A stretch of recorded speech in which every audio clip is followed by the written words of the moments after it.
Hello my friends and welcome. I wanted to record the video about this topic for a very long time. It is an important one, and today's morning news, morning for me, actually pushed me for this video. So we have the national security strategy published by the White House administration and the President of the United States of America.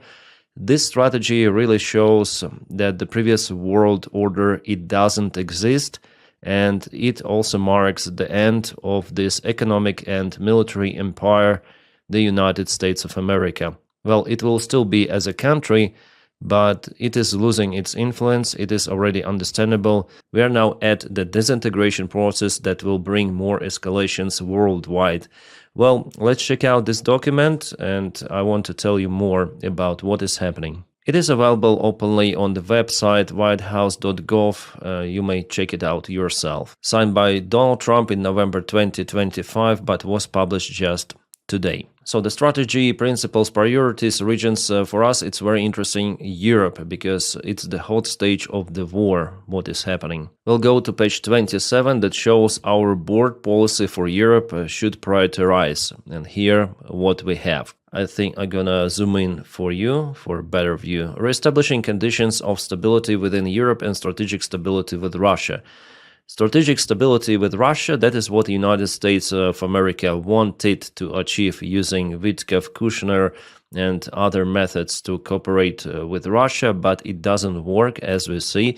Russia is still oriented on military action in Ukraine for now, but probably in Europe too. Well, at least we heard from Russian officials and from Putin himself. Remember the ultimatum given for NATO countries before the start of this full-scale war of Russia against Ukraine, how Russia demanded for alliance not to expand any longer and also to withdraw its military bases from the Eastern European countries who joined NATO after 1997, as far as I remember. That's why I continue to tell, and it is definitely like that this war is not about Ukraine really. It is happening for now in Ukraine, but the goals are way deeper than Donald Trump or White House administration thinks. It is about reestablishing control over several of the European countries which were previously allied to the Soviet Union or the Russian Empire.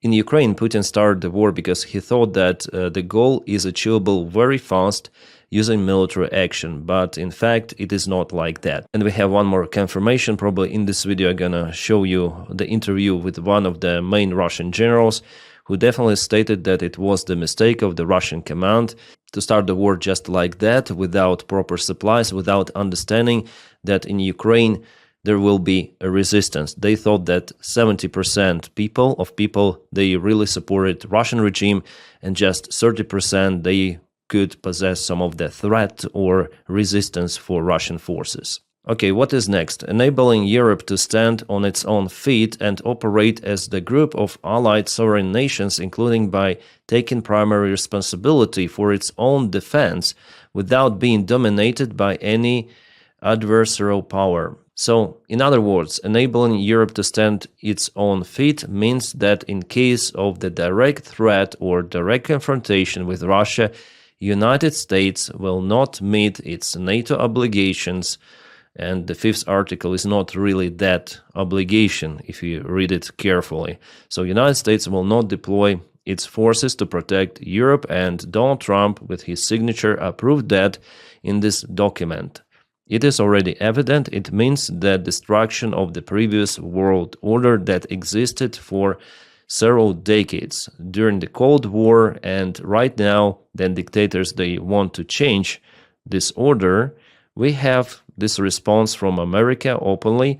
In case something happens to our allies, we're not gonna be involved. No, rely on yourself. But the problem with that Europe for now, it cannot defend itself. If Russia starts the war against Baltic countries or some other countries, Russia has a very big chance to win some of the confrontation. Yeah, not globally, but Russia may annex lots of the European territories, and this escalation will not be met with the proper defense. If Putin, for example, starts it in the next couple of years, Europe will not respond promptly, and the Europeans themselves, they openly say about it. Their intelligence services, their politicians. That's why they're always afraid, afraid to escalate. Should we give Ukraine tanks? How would Russia think about that? How would Russia think about this? I even told you about the Belgian Prime Minister yesterday, who openly says that Russia scares us. If we confiscate Russian frozen assets, Russia could implement some of the hybrid war tactics and so on. So they do afraid. Why? Because they don't have unity. They don't have united army. The logistics to send forces rapidly is not okay. The drone component of the army is still at the birth stage. Unlike in Ukraine and Russia, the actual battle experience, we are not counting several troops in Iraq or Afghanistan. Mainly, it is absent. And we know that the war is different compared to Afghanistan and Iraq. It's very, very different. And one more problem is the military production capabilities. Europe doesn't have that strong military compared to United States of America. Yes, Europe has more population. The economy is strong, but for decades and decades, Europe thought that it has a strong ally, United States. Everything was so promising, and they were under this umbrella. But here, United States, they say openly that we don't care. You have to deal with Russia on your own. Will not help you. Get lost. What is next is also kind of interesting. Cultivating resistance to Europe's current trajectory within European nations. So United States not only willing to help Europe, but also they cultivate resistance to Europe's current trajectory. So democracy, resistance to Europeans' democracy. The United States doesn't even see Europe as its own ally. Next, opening European markets to United States goods and services and ensuring fair treatment of United States workers and businesses. Yesterday, JD Vance was screaming loud because the European Union may apply some of the fines against X platform, the Twitter social media owned by Elon Musk, and the fine could be up to several €100 million. So JD Vance was screaming, how is it possible? They again fight against freedom of speech or something like that. And remember that speech of, again, JD Vance, which he gave in Munich, that definitely shocked European politicians. And I also remember how Donald Trump, even during his election campaign, said that he will encourage Putin to attack European allies. It doesn't sound that dystopian any longer. It could be even a reality, judging on what influence Russia has nowadays in the White House through its own spies or just useful pro-Russian idiots who propel Russian narratives and who brainwash not just Donald Trump but entire American deep state. Yeah, Donnie said that he gonna fight deep state, but he became the deep state himself, and that state is collapsing United States itself. And Witkoff, Kushner is what we see at the surface. The influence of Russia is way deeper into American political life. And unfortunately, White House administration cultivates that influence even more. Next, building up healthy nations. What does it mean, healthy nations? It's hard to say this. Yeah, after all, it's made in the White House, so they're not so competent. Healthy nations of Central, Eastern, and Southern Europe through commercial ties, weapon sales, political collaboration, and cultural and educational exchanges. Blah, blah, blah about nothing. But this one is interesting. Ending the perception and preventing the reality of NATO as a perpetually expanding alliance. So United States themselves is against expansion of NATO, which is the only institution, potentially, theoretically for now, capable to withstand against the Russian military aggression and stop Russia fully. Also, it has a nuclear capability. So not only United States say that they will not participate in NATO protecting NATO members, but they also say that they will veto, actually, preventing NATO in its expanding. So no longer new members, everything of that will be blocked by the current, at least current White House administration, and that trend may go very, very deep. You may say that, okay, Dennis, in 3 years everything might change. Yes, there is a little chance for that too, but in the coming 3 years, it's gonna be too late for the changes. And Putin understands that he has this window to act, that there will be no backup from the United States, and that he might go to Europe or he might escalate in Ukraine somehow even more with everything he has, including red buttons, and still there will be no response from NATO or from the United States of America. Basically, United States with NATO, they're doing the job for Russia. Russia was against expansion, and the United States under Trump, they say, okay, we will not expand, we will not take any more new members. If Donald Trump was the president previously, he would not take Finland and Sweden into NATO. It's already evident. Next, encouraging Europe to take action to combat mercantilist overcapacity, technological theft, cyber espionage, and other hostile economic practices. Okay, whatever. This is also interesting. We want Europe to remain European, to regain its civilization self-confidence and abandon its failed focus on regulatory suffocation. Yeah, basically they want far-right parties to win, like, for example, it nearly happened in Romania, and also they are friends with Orban, and basically it's the ideological background to push European European partners. White House says that Europe is in lack of the self-confidence, is most evident in Europe's relationship with Russia. European allies enjoy significant hard power advantage over Russia by almost every measure. Poor Russia. As a result of Russia's war in Ukraine, European relations with Russia are now deeply attenuated, and many Europeans regard Russia as an existential threat. It is definitely like that, Donny. Managing European relations with Russia will require significant United States diplomatic engagement, both to reestablish conditions of strategic stability across the Eurasian landmass and to mitigate the risks of the conflict between Russia and the European states. But you make it happen by withdrawing your credibility in NATO, saying openly that Europe should defend itself and not going to help it. You encourage Russia to attack European countries, because aggressor Putin understands that he might take new territories, even NATO territories, and there will be any punishment. In this document, White House also says that European Union governments undermining democratic standards and stalling peace efforts. Yes, it is some sort of the irony to hear about undermining democracy from Donald Trump's administration. United States, guys, it turns into totalitarian state. Little by little, but it moves towards that direction. It has never been like that before.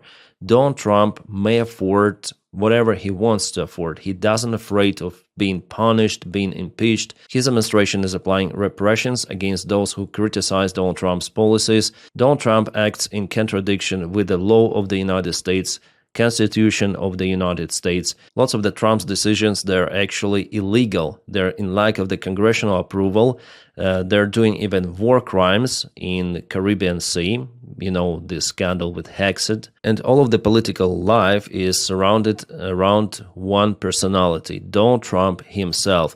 And that is very dangerous. It's not about, let's say, Donny fully, because after all, Donald Trump is very old. He will be gone very, very soon. But this situation creates the background for United States to go very, very dark side. And as I say to you, United States is losing its influence by betraying its allies, betraying Ukraine. European officials already stated about it openly in private conversations, but still this information was leaked. So the current administration is the worst possible under the threats happening in the world. And United States, well, it's already lost the influence. It's already not that huge influential states. Other countries, they cooperate now more against United States of America. We saw this big parade in China with dictators in the front, so they are propelling the new world order, and the rest of the countries will cooperate with them to dismiss the current world order. It simply doesn't exist, as I told you. The base of the old order was built by the United States of America, democratic institutions, but also with implementation of the rule of force, strong military, strong economy, lots of the allies around the world who purchase oil using American money, United States dollars. Even the last year, there were warnings that countries like Saudi Arabia will not rely solo on the United States dollars in its oil trades. And actually, that is one of the main components of United States dollars to be the global reserve currency. trade, and the mighty force of the United States Army. You have to purchase most of the resources using American currency, otherwise United States Army is kind of capable. But now, not any longer, United States is shrinking down to some sort of the regional state. Without the global dominance, it means that the United States is losing its influence that it cannot afford. The debt is very high. The economy has been inflated into the huge bubble that consists of the small bubbles. Now everything is holding on AI. That is the big bubble itself. You may read out analytics, or I will film one more video for you explaining AI bubble. And there are many of those bubbles: property bubble, stock market bubble, cryptocurrency bubble. Everything is bubble, including United States dollar, because it is not connected to the gold standard. It is holding on people to believe in this world order system, but it doesn't exist, as I tell to you once again. With this attitude of America itself, it is simply just a matter of time, then everything of that will just pump out and the global economic collapse happens. It's going to be worse than in 2008 by several times. It's going to be similar to Great Depression. Plus, at the same time, there will be physical confrontations, war, military conflicts around the globe. China, Taiwan, Russia, Ukraine, Russia, Europe. There could be also some internal confrontation within the United States of America. Also could be within Russia. Yes, that's the destiny actually of every empire to collapse one day. But in our modern world, everything of that happens very, very quickly. For Roman Empire, it took several centuries to collapse. Well, basically because the lack of the communication, the information was very hard to get from one place to another. But Soviet Union collapsed very, very fast. The similar stuff we may say about Great Britain. It shrank down to a very small country, losing all of its colonies in 20th century. Also, no one was expected it to happen. Winston Churchill said that Britain will live as empire for centuries. No, it's not working like that. And now we see how the world has been changed once again. And democracy is losing, unfortunately. It cannot withstand this Russian aggression just right away.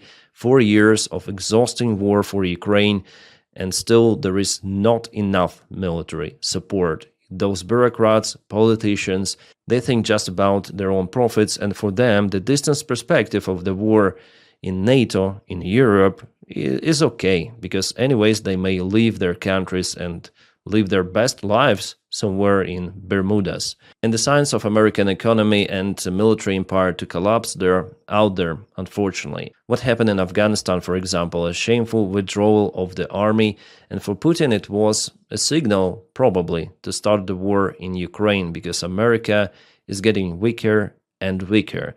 But with the current administration, it declares its weakness openly. Bloomberg says that the United States turned to European countries with a call not to approve the allocation of the reparation loan to Ukraine from the frozen Russian assets.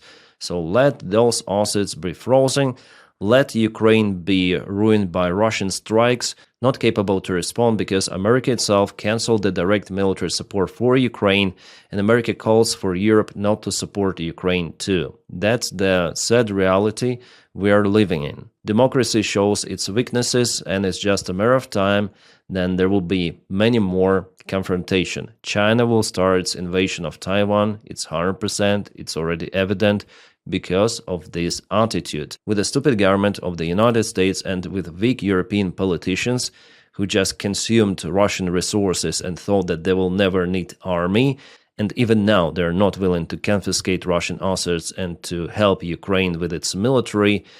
Well, guys, the road is evident, and unfortunately we're losing this war. I mean, global confrontation. After all, I think it's going to be a big confrontation once again. And after this confrontation, democracy will prevail. Yeah, after all, despite what is happening, at least judging on the history, autocracy regimes, they always fail and democracy prevails. At least it was like that in 20th century. But now, yeah, I hope it will be like that.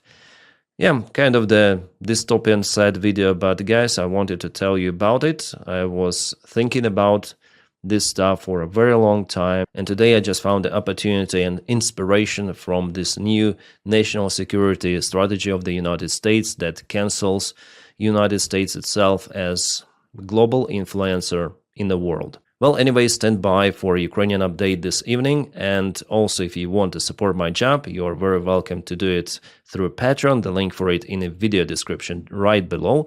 And also you may support my channel membership. You might press the button join somewhere over here. Thank you guys for supporting me. Without you, my job wouldn't be possible. And if you do not have the opportunity to support me in that way, it's okay, just press your like to this video and subscribe for the channel. That also boosts this video in YouTube algorithms. Thank you so much for it as well. My friends, I wish you all a peaceful sky wherever you are, and have a great time.